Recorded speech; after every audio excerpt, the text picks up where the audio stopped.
नमस्कार दोस्तों, रेनू एकेडमी में आपका स्वागत है। आप सब कैसे हैं? आई होप आप सब अच्छे होंगे और मन लगा के पढ़ाई भी कर रहे होंगे।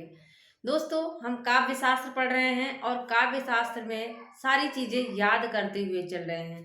बहुत सारे लोगों को हमारा पढ़ाया हुआ, हमारा पढ़ाने का तरीका समझ में आ रहा है, ये देख के अच्छा लगता है। तो आज हम ध्वनि संप्रदाय को पढ़ेंगे। ध्वनि संप्रदाय से ज्यादा प्रश्न नहीं पूछे जाते, बस कुछ ऐसे तथ्य हैं जो एग्जाम में अक्सर पूछे गए हैं, उसी को हम याद करेंगे। आइए देखते हैं क्या है ध्वनि संप्रदाय। हमने बहुत सारे संप्रदाय को देख लिया, जैसे रस संप्रदाय, अलंकार संप्रदाय, रीति संप्रदाय, वक्रोक्ति संप्रदाय।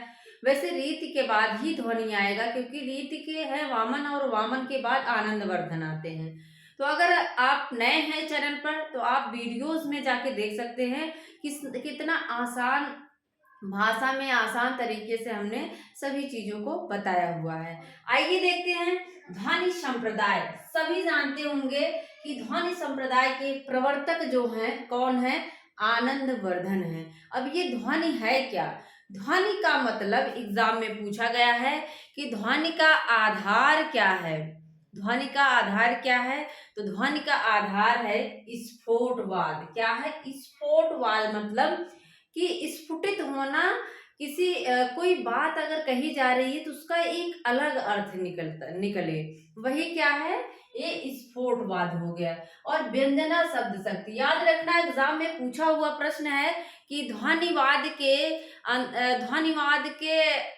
अंदर या ध्वनिवाद जो है, ध्वनि सिद्धांत है, उसमें कौन सी शब्द शक्ति होती है? तो व्यंजना शब्द शक्ति। याद रखिएगा कौन सी शब्द शक्ति? व्यंजना शब्द शक्ति होती है। क्यों? क्योंकि ध्वनि का मतलब ही क्या हो गया? व्यंग्यार्थ। अर्थ में सब व्यंग्यार्थ अर्थ स्पष्ट करना।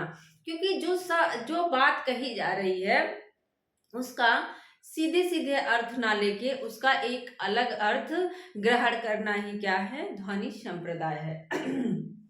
कहने का मतलब आप ध्वनि का मतलब समझ जाइए। जैसे कि जब आप कबीर दास के दोहे देखेंगे, उनकी साखी को पढ़ेंगे, उसमें उनके बहुत सारे दोहे हैं जिसको आपको देखने से एक अलग अर्थ की प्राप्ति होती है, एक अलग अर्थ मिलता है। जैसे आप देखेंगे कि कहते हैं कि कैसे हैं साबुत बचन को, अभी याद नहीं आ रहा है, अभी तो याद था। हाँ, तो वो कबीरदास के दोहे जब आप देखेंगे, वहां पर उन्होंने जो है व्यंजना शब्द शक्ति में समझाने की कोशिश की है। कबीरा वाला याद नहीं आ रहा है तो आप लोग देखिएगा। अभी मैंने यहाँ पे एक और कबीर का ही है, पूछा गया है एग्जाम में कि माली आवत देख के कलियन करी पुकार। माली आवत देख के कलियन करी पुकार, फूली फूली चुन लई काली हमारी बार। करने का मतलब है कि अगर आप इसको सीधा सा अर्थ लें तो जो है फूल खिल जाते हैं तो माली क्या करता है? उनको चुन लेता है, चुन के बेच देता है।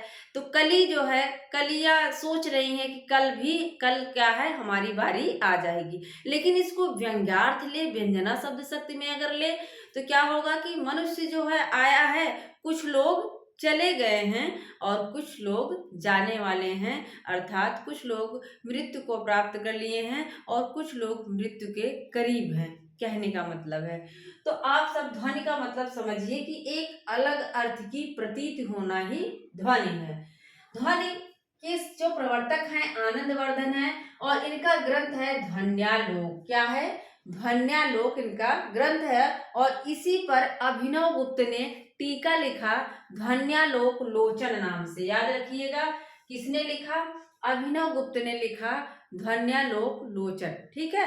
तो अगर एग्जाम में पूछ ले कि ध्वनिवादी आचार्य कौन है, तो अभिनव गुप्त अगर दिया है तो आपको अभिनव गुप्त मानना है कि अभिनव गुप्त क्या है, उन्होंने ध्वन्यालोक पर टीका लिखा था, तो वो ध्वनिवादी आचार्य हो जाएंगे।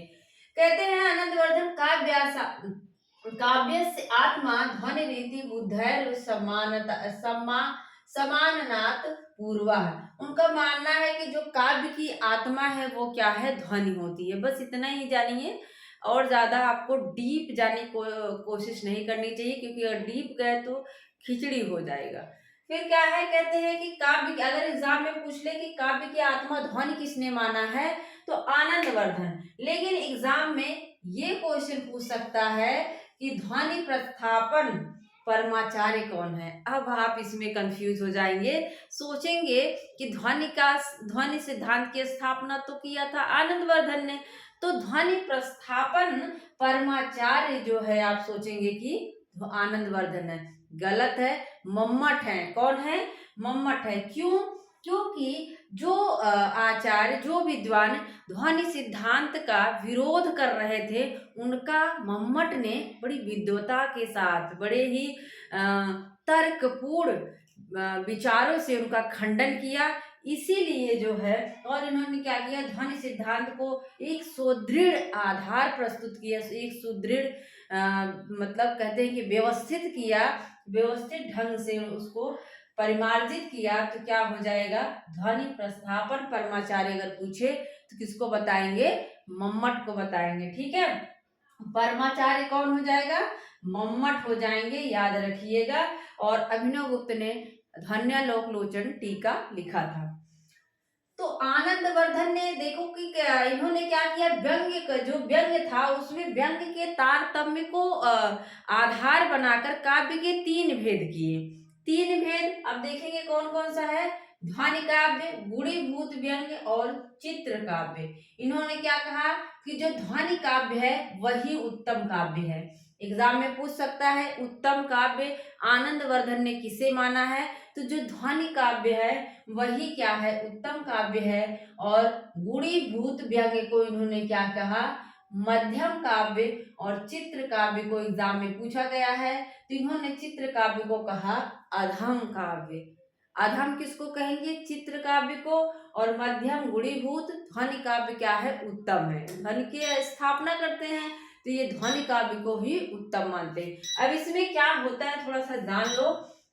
ध्वनि काव्य में क्या होता है, व्यंग्यार्थ अधिक रहता है। वाच्यार्थ, जो वाच्यार्थ है, जो अभिधा है, जो वाच्य का सीधा सीधा अर्थ है, वो उतना प्रभावी नहीं होता। इसमें क्या होता है, व्यंग्यार्थ जो होता है, व्यंग्य जो होता है वो अधिक प्रभावी होता है। ठीक है, व्यंग्यार्थ क्या होता है, अधिक प्रभावी होता है। लेकिन मध्यम में क्या है, यहाँ पर व्यंग्यार्थ थोड़ा सा कम प्रभावी रहता है। क्या है, ये थोड़ा कम प्रभावी रहता है। लेकिन जब आप चित्र काव्य में जाएंगे तो यहाँ व्यंग्यार्थ का महत्व ही नहीं रहता, यहाँ वाच्यार्थ प्रभावी रहता है। अब ये वाच्यार्थ और व्यंग्यार्थ आपको समझ में आना चाहिए। वाच्यार्थ का मतलब वाक्य का सीधा सीधा अर्थ जो है वाच्यार्थ हो जाएगा। और व्यंग्यार्थ का मतलब कि किसी भी वाक्य का, किसी भी पंक्ति का एक अलग अर्थ निकले, वही क्या है, व्यंग्य है। जैसे मैंने आपको बताया कैसे है, माली आवत देख के कलियन करी पुकार, माली आवत देख के कलियन करी पुकार, फूली फूली चुन लई काल है हमारी बार। तो इसमें क्या है, इसमें पूछा गया है तो दो पाटन के बीच में साबुत बचा न कोई, ये वाला भी लाइन कबीर का पूछा गया है, तो आप लोग याद रखिएगा। यहाँ भी व्यंजना शब्द शक्ति है, ध्वनि काव्य है। ठीक है, इसके बाद यहाँ से एग्जाम में पूछा जाता है, मोस्ट इंपॉर्टेंट लगा लीजिए, पूछेगा ध्वनि वादी आचार्य कौन है। तो याद रख लीजिए, आनंदवर्धन तो है ही, मम्मट है, अभिनव गुप्त है, पंडित राज जगन्नाथ और रुइयक। एकदम से जहन में डाल लीजिए। मम्मट क्या है, ध्वनि प्रस्थापन परमाचार्य हैं। और अभिनव गुप्त ने लोचन टीका लिखा था, तो अभिनव गुप्त भी ध्वनिवादी हो जाएंगे। और जगन्नाथ, जगन्नाथ जब आप बोल रहे हैं तो ध्वनि निकल रही है कि नहीं, जगन्नाथ, नाक से थोड़ा सा ध्वनि निकल रही है ना, तो जगन्नाथ क्या हो जाएंगे, ध्वनिवादी। और रुइयक, रुइयक जो है वो भी ध्वनिवादी आचार्य हैं। ध्वनि विरोधी को कैसे याद करें, क्योंकि एग्जाम में ध्वनिवादी तो पूछ लेगा, आप कंफर्म हो जाएंगे, ठीक है, लेकिन ध्वनि विरोधी हमें बहुत कंफ्यूज करता है। तो ध्वनि विरोधी में कौन है, मुकुल भट्ट है, महिम भट्ट है, भट्ट नायक। देखो ये भट्ट भट्ट वाले जो है ना, ये भट्ट भट्ट ध्वनि होती है ना, तो ये ध्वनि का विरोध करते हैं। क्या है, ध्वनि विरोधी कौन है, मुकुल भट्ट, महिम भट्ट और भट्ट नायक। ये भट्ट नायक वही हैं जिन्होंने हृदय दर्पण, क्या है, इन्होंने हृदय दर्पण नामक ग्रंथ लिखा था और इन्होंने अभिधा भावकत्व भोजकत्व की स्थापना करते हैं। साधारणीकरण शब्द का सर्वप्रथम प्रयोग कौन करते हैं, तो भट्टनायक करते हैं, याद रख लीजिए। साधारणीकरण एग्जाम में पूछा गया है, शब्द का सर्वप्रथम प्रयोग भट्टनायक करते हैं। तो ये भट्ट, भट्ट और भट्ट ये विरोधी हैं धनंजय धनिक, ध्वनिवादी धनंजय धनिक, धाधा से। तो भट्टनायक याद कर लो, महिम भट्ट, मुकुल भट्ट, भट्टनायक ये क्या है, विरोधी हैं, और धनंजय धनिक विरोधी हैं। फिर बच रहे हैं कुंतक और प्रतिहारेंदुराज, कुंतक और प्रतिहारेंदुराज। सिर्फ आपको दो पे ज्यादा, दो को जो है याद करने में दिक्कत होगी, बाकी नाम सेम है तो आपको दिक्कत नहीं होनी चाहिए, अपने दिमाग में बैठा लीजिए। मुकुल भट्ट, महिम भट्ट, भट्टनायक, भट्ट भट्ट हैं, मुकुल भट्ट, महिम भट्ट, भट्टनायक और धनंजय धनिक हैं, धनंजय धनिक। इसके बाद कुंतक और प्रतिहारेंद्र राज हैं, ठीक है। इसके बाद जो है ध्वनि को दो मुख्य रूप से दो भागों में बांटा जाता है, विवक्षित वाच्य ध्वनि और अविवक्षित वाच्य ध्वनि। विवक्षित को अभिधा मूला कहा जाता है और अविवक्षित को लक्षणा मूला कहा जाता है। तो आपको बस इतना ही याद रखना है कि विवक्षित वाच्य ध्वनि को अभिधा मूला कहा जाता है, जो सीधा सीधा शब्द का अर्थ निकले, अभिधा मूला। और विवक्षित वाच्य जो है वो क्या है, लक्षणा पर आधारित होती है, लक्षणा मूला ध्वनि कही जाती है। तो एकदम सिंपल है ध्वनि संप्रदाय। ध्वनि जब देखो ध्वनि बजती है तो हमें बड़ा आनंद आता है कि नहीं, डीजे कहीं बजा तो हम डांस करने लगते हैं। तो ध्वनि सुनने के बाद आनंद आने लगता है, तो आनंद वर्धन और ध्वन्यालोक लिखते हैं। इसके बाद जो है याद रख लो, स्फोटवाद, ध्वनि जब बजती है तो स्फोट होता है, स्फोटवाद।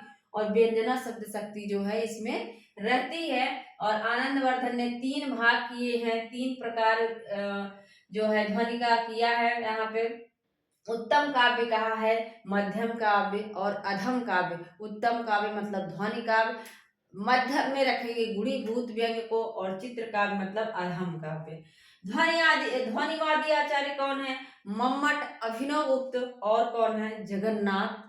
इसके बाद रुइयट। विरोधी में आपने देख ही लिया, मुकुल भट्ट, महिम भट्ट, भट्टनायक, धनंजय धनिक। और इसके बाद कुंतक और प्रतिहारेंदु राज, ऊ की मात्रा है, कुंतक और प्रतिहारेंदु राज, ठीक है।